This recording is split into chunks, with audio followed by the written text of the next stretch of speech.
Hi everyone, in the last couple of videos we looked at exponential growth and how we can model phenomena, naturally occurring phenomena that exhibits exponential growth using the exponential function. And in that case we saw that if we have for our exponential function that models this growth, b was greater than 1. And we saw that as x increases, this exponential function increases.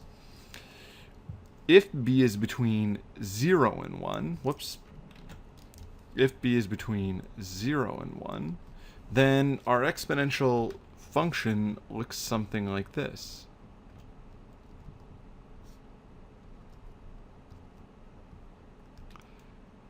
It actually decreases and approaches a horizontal asymptote. So, but for exponential growth, we had a function that as x decreased, it approached the asymptote, and as x increased, the function increased very rapidly. So when b is between 0 and 1, the function decreases rapidly until we hit this horizontal asymptote.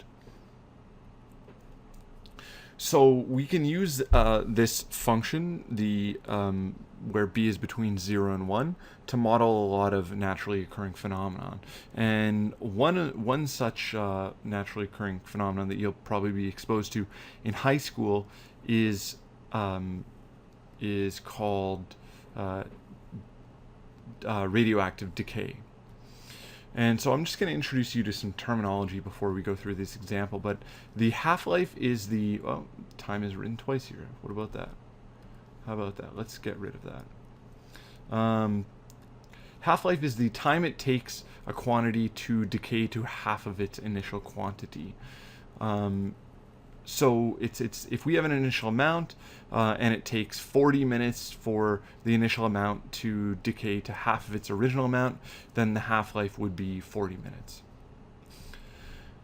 So in this problem we're told an isotope of strontium-90 has a half-life of 25A. So 25A actually means 25 annums. So that means that's synonymous with 25 years.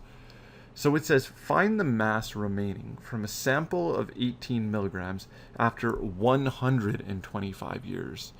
So, and then it says, find the mass of strontium-90 after T years. So let's think about this.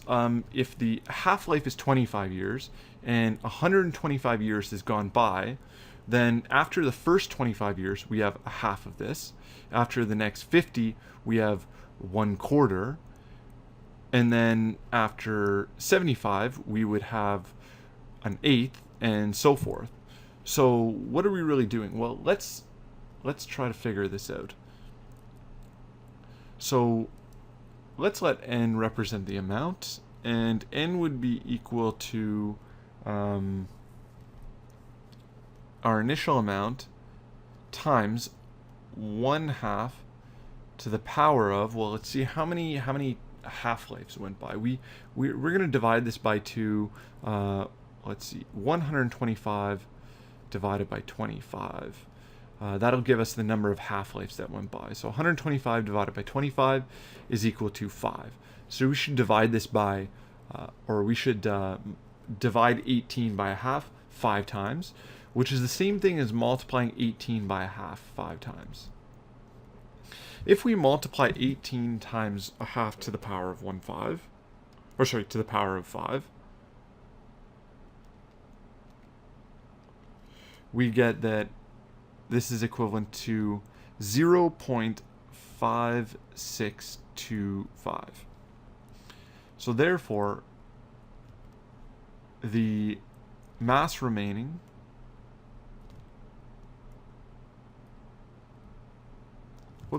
remaining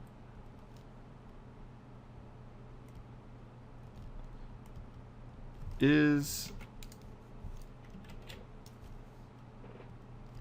0.5625 milligrams, or we could also convert this to micrograms. So if to convert milligrams to micrograms, we just multiply by 1,000. So 562 0.5 micrograms. And this is the symbol for micrograms. This is the Greek letter mu, and then we just put a G after. So to convert from milligrams to micrograms, we just multiply by 1,000 because there's 1,000 micrograms in 1 milligram. Next it says find the mass of strontium-90 after T years. So here it wants us to write a generic equation. So first let's introduce a variable. Let's let n of t represent, well actually, you know, we don't really need to do this here. We've kind of already introduced the notation that n of t represents the amount as a function of time. So let's just write out an equation. Let's say that n of t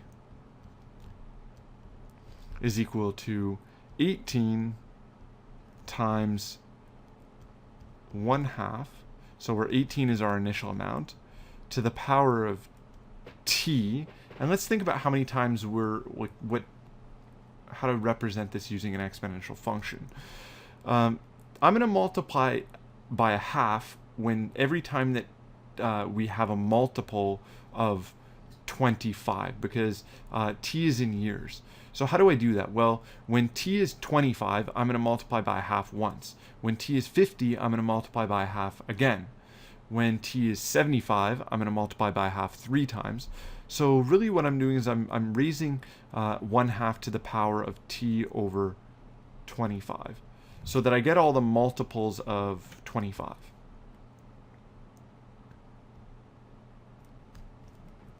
And that's my equation for the mass of strontium-90 after T years, where 18 milligrams is the initial amount, and T is the time in years. So N of T here is in milligrams, and T is in years.